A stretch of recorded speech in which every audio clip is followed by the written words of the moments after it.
ಜೀವನ ಚರಿತ್ರೆದಾಗ ಜಗತ್ ಪ್ರಸಿದ್ಧಿ ಡಾಕ್ಟರ್ ರಾಜ್ಕುಮಾರ್ ಅಣ್ಣಾರ ಬಾಯಾಗ ಬಂತಲ್ಲ ಅಂತೇಳಿ ಒಂದು ಹೆಮ್ಮೆ.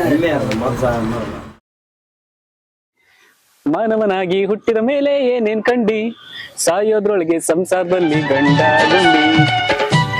ಏನಪ್ಪಾ ಇಷ್ಟ ದಿನ ಇವನೇ ಕವಿತೆಗಳನ್ನ ಬರ್ದ ಹೇಳ್ತಾ ಇದ್ದ, ಈಗ ಬೇರೆಯವ್ರ ಕವಿತೆಗಳನ್ನ ಹೇಳ್ತಾ ಇದ್ದಾನೆ ಅಂತ ನೋಡ್ತಾ ಇದ್ದೀರಾ. ನಿಜ ಸ್ನೇಹಿತರೆ,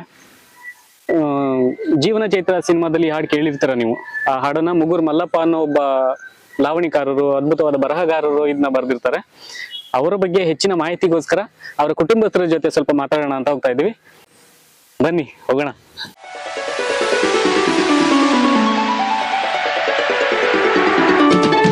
ಮಾನವನಾಗಿ ಹುಟ್ಟಿದ ಮೇಲೆ ಏನೇನ್ ಕಂಡಿ. ನಮಸ್ಕಾರ. ನಮಸ್ಕಾರ. ನಿಮ್ಮ ಹೆಸರೇನು ನಿಜ? ನನ್ನ ಹೆಸರು ಶಿವಪ್ಪ.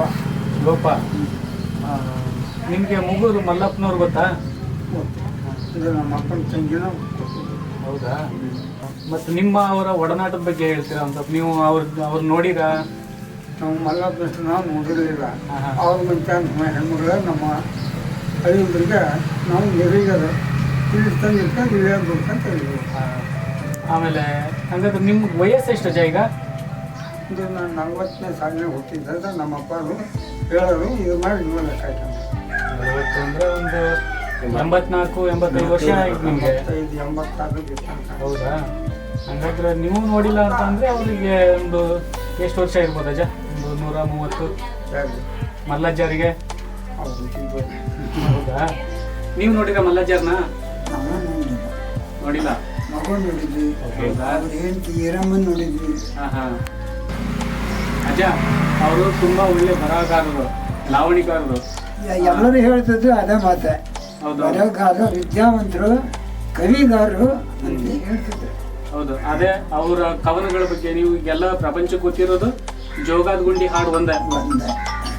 ಅದ್ರ ಜೊತೆಗೆ ಬೇರೆ ಕವನಗಳನ್ನ ಒಂದು ಪಾನ್ಗಂಡಿ, ಒಂದು ಎಕ್ಸೈಜ್ ಪಾನ್ಗಂಡಿ ಬರವಣಿಗೆ ಇರ್ತದ. ನಮ್ಗೆ ಯಾಕೆ ಬೇಕು? ನಮ್ಗೆ ಅಕ್ಷರನ ಬರಂಗಿಲ್ಲ. ಇನ್ನು ಹಾಗೆ ಹೇಳ್ಕೊಂತ ಕೇಳ್ಕೊಂತಿದ್ವಿ, ಹೇಳ್ತಿದ್ವಿ. ನಮಗೆ ಒಂದು ಗೆಳೆಯರು ಕಾಣಿಕೆ ಬರ್ತಂತ ಅರ್ಥ ಮಾಡಿದ್ದ. ನೀವು ಹಂಗಾದ್ರೆ ಅವನ್ನ ಯಾವನು ಸಂಗ್ರಹಿಸಿಟ್ಟಿಲ್ಲ ಹಂಗಾದ್ರೆ? ಹೌದಾ ಅಜ್ಜ, ನಿಮ್ಮ ಹತ್ರ ಏನಾದ್ರು ಆಯ್ತಾ? ನಿಮ್ಮ ಮತ್ತೆ ಬೇರೆ ಕವನಗಳೇನಾದ್ರು ನಿಮ್ಮ ಹತ್ರ ಇದಾವ? ಕವನಗಳು ಇರೋದು ಜೋಗದ ಜೋಕು, ಜೋಗಾದ ಗುಂಡಿ, ಅದೊಂದು ಪುಸ್ತಕ ವಿಮಾನ ಅಂತ ಕಬ್ಬಿಂಗಿತ್ರ ಹುಲಿ ಇರ್ತವೆ, ಒಳ್ಳೆ ಇದ್ವು. ನಿಮ್ಮ ಹತ್ರ ಇವಾಗ ಎಷ್ಟು ಕವನಗಳದಾವ ಅಜ್ಜ? ಅವ್ರು ಬರ್ದಿಟ್ಟಿರವು ಆ ಪುಸ್ತಕದಾಗ ಯಾವ್ದ ಸಿಕ್ಕದು ಹಂಗಿದ್ರು ಗೊತ್ತಿಲ್ಲ. ಹೌದಾ? ನಿಮ್ಮ ಹತ್ರ ಯಾವ್ದೈತೆ ಅಜ್ಜ ಈಗ? ಜೋಗದ ಜೋಕು, ಜೋಗಾದ ಗುಂಡಿ, ಪುಸ್ತಕ ವಿಮಾನ ಅಂತ ಕಬ್ಬಿಂಗಿತ್ರ ಹುಲಿ ಇರ್ತದೆ, ಪುಷ್ಪಕ ವಿಮಾನ. ಸರಿ, ಈಗ ನಿಮ್ಮ ಹತ್ರ ಐತ ಅದೀಗ? ಹೇಳ್ತೀರಾ ನಮ್ಗೆ? ನಮ್ಮ ಸ್ನೇಹಿತರೆಲ್ಲ ಈಗ ನಿಮ್ಮ ಹೇಳ್ತೀನಿ. ಯಾವ್ದಾಗ ಗೊತ್ತಿಲ್ಲ, ಹಂಗ ಒಂದು ಏಕದಾರಿ ಇಟ್ಕೊಂಡು ಹೇಳ್ತಾರೆ. ಶಿವನ ದಯದಿಂದ ಬದುಕು ಬದು ಚಂದ, ಮನೆ ತುಂಬಿತ್ತು ಮಕ್ಕಳ ಅಡಿಯಿಲ್ಲ ಎಂದ ಪರಮಾತ್ಮ. ಅವ್ರು ಏನಾಗ್ಬೇಕು? ಅವರು ನಮ್ಮ ತಾಯಿ ಚಿಕ್ಕಪ್ಪರು. ಹೌದಾ? ಮಲ್ಲಪ್ಪ ಕವಿಗಳು. ಮಲ್ಲಜ್ಜ ಅವ್ರ ಬಗ್ಗೆ ನಿಮ್ಗೆ ಎಷ್ಟು ಗೊತ್ತು? ನಮಗೆ ಅಷ್ಟು ಗೊತ್ತಿಲ್ಲ. ನಮ್ಮ ತಾಯಿಯರು ಹೇಳ್ತಿದ್ರು, ಹಿಂಗೆ ಭಾಳ ಒಳ್ಳೆಯದಿದ್ರು, ನಮ್ಮ ಚಿಕ್ಕಪ್ಪ ಇರ್ಬೇಕಾಗ್ತಿದ್ದು ಭಾಳ ಇದು ಮಾಡ್ತಿದ್ರು ಅವರು. ಹೌದಾ? ಹೇಳೋರು ಭಾಳ ಬರ್ತಿದ್ರು. ಗೆಳೆಯನ ಕಾಣಿಕೆ, ಚಂದ್ರಾಸ ಲಾವಣಿ, ಇಲ್ಲ ಶಕ್ನಳ್ಳಿ ಒಂದು ಸಂತೆ ಆಗೋದು, ಒಂದು ಯಾವುದೋ ಕಳ್ಳರದೊಂದು ಲಾವಣಿ ಬರ್ತಿದ್ರಂತೆ. ಅವೆಲ್ಲ ಸಿಗಲಿಲ್ಲ ನಮಗೆ, ಹಾಳಾಗುತ್ತೆ. ಒಂದು ಚಿಕ್ಕ ಹುಡುಗರುವಾಗ ಗೊತ್ತಿರಲಿಲ್ಲ. ಈಗ ಅಜ್ಜ ಅವ್ರಿಗೆ ಕೇಳಕ್ ಆಗ್ಲಿಲ್ಲ, ಅದಕ್ಕೋಸ್ಕರ ಉಳಿದಿರೋ ಕವನಗಳನ್ನ ನೀವು ಮುಂದುವರಿಸಿ. ಗಣಪತಿ ಮತಿಗೆ ಸರಸ್ವತಿ ಕೃತಿಗೆ ಸನುಮತಿ, ಮಾಡಬೇಡ ಕೊರತಿ ಸವಿ ಮಾತಿನ ಗರತಿ, ಬೆಡಗಾಹುತಿ ತಾಯಿಯ ನಮಗತಿ. ಸಂಸಾರ ಬರಿಯ ಮರುಳಾಟ, ಮೇಲೆ ಬೂಟ್ಯಾಟ, ಬರಿಯ ಜಂಜಾಟ, ಬೀದಿ ಬಯಲಾಟ, ಮನ ನಿರಳಾಗಿರಬೇಕು ಬರುವುದಿಲ್ಲ ಗುರುವಿನ ಆಟ. ಮಾತು ಕೇಳ್ರಿ ನೀವು ಹಿರಿಯಾರ, ಜೋಡಿ ಸುತಕಾರ ಕತಿಯ ವಿಸ್ತಾರ, ಬೆಳಿಗಾವಿಯ ಹೆಸರ ಇದು ಕನ್ನಡಿಗರ ಭಾಗ್ಯದ ನಗರ. ಗಂಡ ಹೆಂಡರಿದ್ದರು ಸುಖದಿಂದ, ಸರಸ ಸಲಗಿಂದ, ಶಿವನ ದಯದಿಂದ ಬದುಕು ಬಲು ಚಂದ, ಮನೆ ತುಂಬಿತ್ತು ಮಕ್ಕಳ ಲೀಲೆಯಿಂದ ಪರಮ ಆನಂದ. ರಾಮಣ್ಣ ನ್ಯಾಯ ದುಡುಮಾನೆ, ಸ್ವಂತ ಬಲಮಾನೆ, ಜೋಡಿ ದಾಗಿನೆ, ಮಡದಿ ಕಡಿಜಾಣೆ, ಒಳ್ಳೆ ನಡತೆ ನೆಲವಳೆ, ಬಾಳಿಹಣ್ಣು ಹೆಪ್ಪು ಕೊಟ್ಟ ಹಾರಿನ ಕೇನೆ. ಈ ಬಾರಿ ಪೈರು ಬೆಳೆಲಕ್ಕ, ಸುಗ್ಗಿ ಕಾಲಕ್ಕ, ಕಿವಿಗೆ ಲವಲಕ್ಕ, ಮಡದಿ ಬುಡುದುಕ್ಕ, ನನ್ನ ಜೀವದ ಪದಕ ನೀನಿಲ್ಲದೆ ನಾನಾರೀಗ ಬದಕ.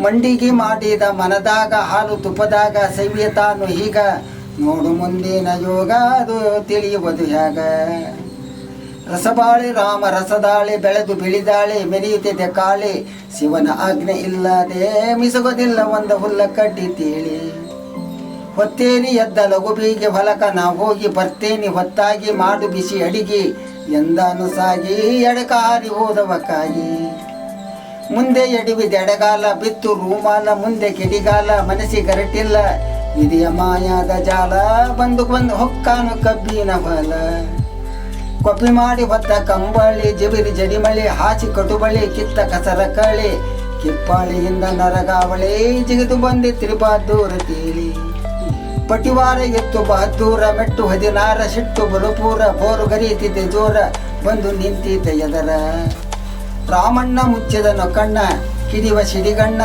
ನನ್ನ ಗೊತ್ತಿಗೆ ಮರಣ ತೀರಿ ಬಂತೆ ಭೂಮಿ ಅರೀಣ ಕೆಡಿಗಾಲಕ್ಕಿಲ್ಲ ಯಾರ್ಯಾರ ಮಡದಿ ಮನಿಯಾರ ಹುಟ್ಟುತ್ತ ಅಣ್ಣ ತಮ್ಮವರ ಯಾರಿಗೆ ಯಾರ ಬರುವರು ಕಾಲನ ಎದರ.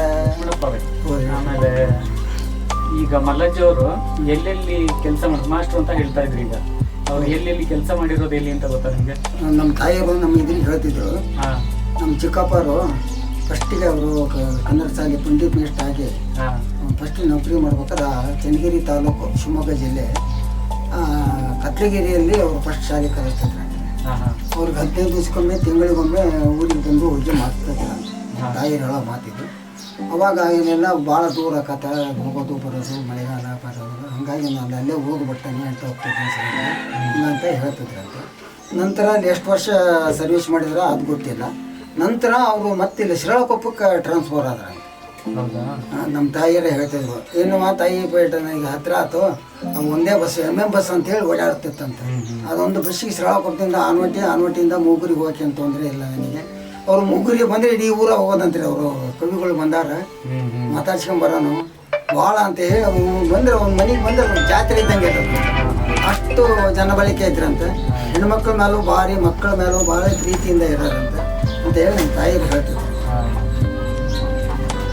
ಸ್ನೇಹಿತರೆ, ಇವರು ಕೂಡ ಅಜ್ಜನ ಹೆಸರನ್ನ ಇಟ್ಕೊಂಡಿದ್ರು ಮಲ್ಲೇಶಪ್ಪ ಅಂತ. ಇವ್ರೊಂದು ಸ್ವಲ್ಪ ಮಾಹಿತಿ ಕೇಳೋಣ.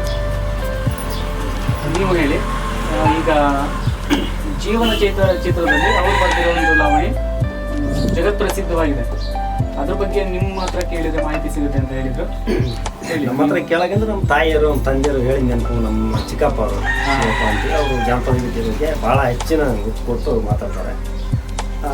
ಇದ್ರೊಳಗೆ ನಮ್ಮಲ್ಲಿ ನಮ್ಮದು ಸಾಹುಕಾರ ಮನೆ ಒಳಗೆ ಟೈಪ್ ರೆಕಾರ್ಡ್ ಅವತ್ತಿನ ಕಾಲಕ್ಕೆ ಟೈಪ್ ರೆಕಾರ್ಡ್ ರೆಡಿ ಅಂದ್ರೆ ದೊಡ್ಡ ಇದು. ಆ ಸಂದರ್ಶನದೊಳಗೆ ಅವತ್ತಿನ ಇದಕ್ಕೆ ಇವೆಲ್ಲ ಹಾಡಿರಲಿಲ್ಲ. ಅವಾಗ ಸಾಹುಕಾರ ಮಗಳು ಒಬ್ಬರು ಟೈಪ್ ರೆಕಾರ್ಡ್ ತಗೊಂಡು ಧಾರವಾಡದಿಂದ ಹುಬ್ಳಿಯಿಂದ ಬರೋರು.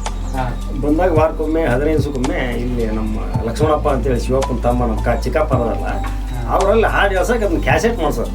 ಅವಾಗ ನಾನು ಸುಮಾರು ಬಂದಂತ ಹೇಳ್ತೀವಿ. ಅವಾಗ ಇವರು ಮಾನವನಾಗಿ ಹುಟ್ಟಿದ ಮೇಲೆ ಅಂತೇಳಿ ಜಾನಪದ ಗೀತೆ ಲಕ್ಷ್ಮಣ ನೀನು ಅದನ್ನು ಟೈಪ್ ರೆಕಾರ್ಡ್ ಮಾಡೋ, ನಾನು ರೆಕಾರ್ಡ್ ಮಾಡ್ತಾನೆ ಅದನ್ನ ನೋಡ. ನಮ್ಮರೊಬ್ಬರು ಪತ್ರಕರ್ತದವರು. ಆಮೇಲೆ ಅಲ್ಲಿ ಸಂಗೀತ ಮಾಧ್ಯಮದಿಂದ ನಾನು ಹುಬ್ಳಿ ಒಳಗೆ ಅದನ್ನ ಅಕಾಡೆಮಿ ಒಳಗೆ ಅದನ್ನ ಏನೋ ಮಾಡಿ ಸೇರಿಸಿ ಏನಾದ್ರು ಮಾಡಿ ಅದನ್ನ ಪ್ರಯತ್ನ ಮಾಡಿ ಈ ರೆಕಾರ್ಡ್ನ ಮೇಲ್ಮಟ್ಟ ಕಳಿಸ್ಬೇಕಿದ್ದನ್ನ SP ಬಾಲಸುಬ್ರಹ್ಮಣ್ಯಗಾಗಲಿ ರಾಜ್ಕುಮಾರ್ಗಾಗಲಿ ನಾನು ಬೆಂಗಳೂರಿಗೆ ತಲುಪಲೇಬೇಕು, ನೀವು ಹಾಡು ಹೇಳಕ್ಕೆ ಬರ್ಬೇಕು ಅಂದಾಗ ನನ್ನ ಕರ್ಕೊಂಡು ಹೋಗಿದ್ರು. ನಮ್ಮ ಚಿಕ್ಕಪ್ಪ ಕರ್ಕೊಂಡು ಹೋದಾಗ ನಂದೇನು ತಗೊಳ್ಳಿಲ್ಲ, ಸುಮ್ಮನೆ ಅದೇ ಆರ್ಡಿನರಿ ಸಿನಿಮಾ ಅದೆಲ್ಲ ಹೇಳಿದೆ. ಆವಾಗ ಇವುಗಳು ಚೆನ್ನಾಗಿ ಹೇಳಿದರು. ಹೇಳಿ ಆದ್ಮೇಲೆ ಮತ್ತೊಂದು ಸರಿ ಬಂದರು ಅವರು. ಇದೆಲ್ಲ ನಾನು ಕ್ಯಾಸೆಟ್ನಾಗ ಅಷ್ಟೊಂದು ಸರಿಯಾಗಿಲ್ಲ ಅಂತೇಳಿ ಹಿಂಗೆಲ್ಲ ಪತ್ರಿಕೆ ಮಾಧ್ಯಮ ಹಿಂಗೆಲ್ಲ ವಿಡಿಯೋ ಇರಲಿಲ್ಲ. ಹೊಂದ್ಕೊಂಡು ಒಳ್ಳೆ ಚೆನ್ನಾಗಿರೋ ಕ್ಯಾಸೆಟ್ ತಗೊಂಡು ಒಳ್ಳೆ ರೆಕಾರ್ಡ್ ಮಾಡಿದ್ರು. ರೆಕಾರ್ಡ್ ಮಾಡಿ ಕಳಿಸಿದ ಮೇಲನ ಅದು ಮೇಲ್ಮಟ್ಟಕ್ಕೆ ಹೋಗಿರೋದು. ರಾಜ್ಕುಮಾರ್ ಅವ್ರಿಗೆ ಡೈರೆಕ್ಟಾಗಿ ಸಿಕ್ಕದಲ್ಲ. ಇವತ್ತು ಪದ ಹೇಳ್ಬಾರ್ದು, ನಾ ಬರೆದ್ರೆ ಕವಿತೆ ಗೊತ್ತಾಗಬೇಕು ಮೊದಲು ಒಂದೇದು. ಅವಾಗ ಆಮೇಲೆ ಸುಮಾರು ಜನ ನೆನಪಿಗೆ ಹೇಳಿದ್ರು, ಇಲ್ಲ ಪುಷ್ಪಕ ವಿಮಾನ ಬರೆದಾರು, ಆಮೇಲೆ ಇನ್ನೂ ಸುಮಾರು ಅದಾರು. ಆಮೇಲೆ ನಮ್ಮ ಅಜ್ಜಾರನ್ನೆಲ್ಲ ನಮ್ಮ ಮಾವಂದ್ರನ್ನ, ನಮ್ಮ ಮಠದಲ್ಲಿರ್ತಕ್ಕಂಥ ಮಾವಂದ್ರನ್ನ ಕರಿಯಲ್ ಮಾವ ಪ್ರಧಾನಪ್ಪ ಅಂತೇಳಿ ಇವ್ರನ್ನೆಲ್ಲರನ್ನೂ ಕೇಳಿದೆ. ಅವರು ಇಲ್ಲ ಮರಯ ಹಿಂಗೆಲ್ಲ ಇತ್ತು. ಅವ್ರು ಬರೀ ಮೇಷ್ರಾಗಿ ಅಗಸಿ ಬಾಲಿಗೆ ಬಂದ್ರು ನಮ್ಮೂರಿಗೆ ಅಂದ್ರೆ ಮಲ್ಲಾಪುರ ತನಕನ ಜನ ಅಲ್ಲಿ ನಮ್ಮೂರಾಗ ಆರತಿ ಹಿಡ್ಕೊಂಡು ಹೆಣ್ಮಕ್ಳು ಅವ್ರನ್ನ ಕರ್ಕೊಳ್ಳೋರಂತ ಒಳಗೆ. ಅವ್ರು ಹೇಳಿರೋ ಮಾಹಿತಿ ನಮ್ಗೆ ಕಾಳಮ್ಮ ಅಂತೇಳಿ ಅಷ್ಟೆಲ್ಲ ಭಾರಿ ಹೆಮ್ಮೆ ಪಡೋರಂತೆ. ಎಲ್ಲ ಸುತ್ತಮುತ್ತ ಜನಕ್ಕೆಲ್ಲ ಭಾಳ ಪ್ರೀತಿ ಬಾಂಧವ್ಯದಿಂದ ಕಾಣುತ್ತೆ. ಒಂದು ಮದುವೆ ಮಾಡಿರೋರು ಕೈಲಾದ ಸಹಾಯ ಮಾಡೋರಂತೆ. ಭಾಳ ಒಳ್ಳೆ ಜನ ಅಂತ, ಭಾಳ ಒಳ್ಳೆ ಜನರ ಜೊತೆ ತುಂಬ ಪ್ರೀತಿಯಿಂದ ಹೆಚ್ಚಿನ ಪ್ರೀತಿಯಿಂದ ಇರೋದು. ಅವ್ರು 15 ದಿವಸಕ್ಕೊಮ್ಮೆ ಮಾರ್ಕೊಮ್ಮೆ ಅದು ತಿಂಗಳ 2 ಸೇರಿ ಬರುತ್ತೆ. ಬಂದ್ರೆ ಅವ್ರು ಕಳ್ಸಕ್ಕೆ ಜಾತ್ರೆಗೆ ಹೋದಂಗೆ ಅಂತ ಕರ್ಸಕ್ಕೂ ಹಂಗೆ ಅಷ್ಟೊಂದು ಪ್ರೀತಿ ಕಳಿಸಿದ್ರು.